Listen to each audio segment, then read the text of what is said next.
I grew up as a skinny fat kid. I wanted to get muscular, and I knew there was only one way to do that, and that was by bulking.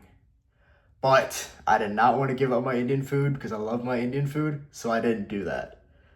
Until a few weeks ago, I noticed that when I ate certain Indian foods, I got super tired, and then I wasn't able to bulk as effectively, and I couldn't figure out why. Give me some of your time, and I'll help you bulk better. Let me know if this sounds familiar. It's time for lunch, and your mom made pataka no shak, or potato curry if you're not Indian, or Gujarati like me. Without thinking, you sit down and just eat. 6 hours later, it's time for dinner, and you sit down to eat. But this time you only get around 75% of what you normally eat.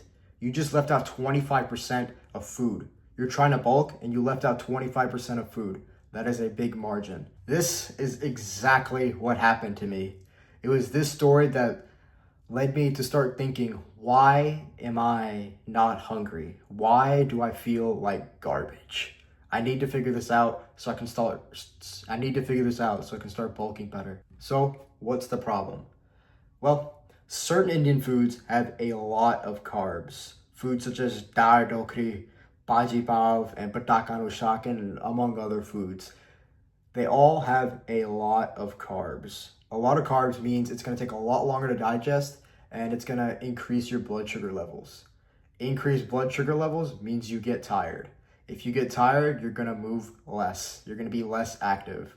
If you're less active, you're going to digest less food. If you're not digesting enough food, you're gonna eat less. If you're bulking, you need to have a high calorie intake. And to have a high calorie intake, you need to eat something every few hours. And if you're not eating something every few hours, you're not gonna be able to bulk effectively. So what do?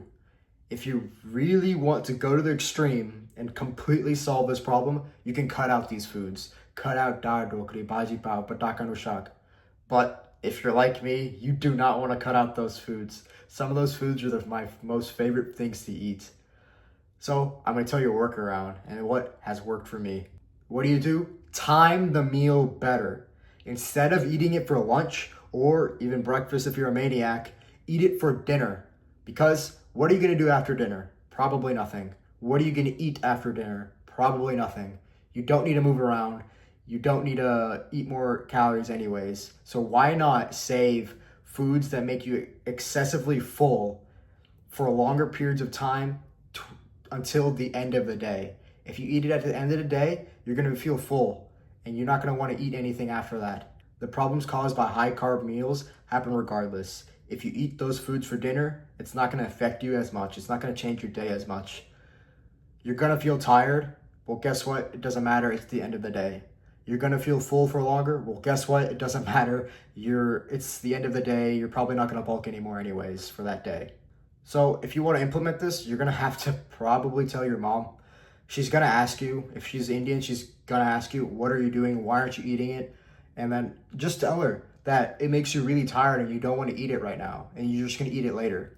She'll be like, okay, that's fine. Because even though that our parents like to really question our diet choices, your mom's going to understand that eating dal dokri for lunch makes you tired.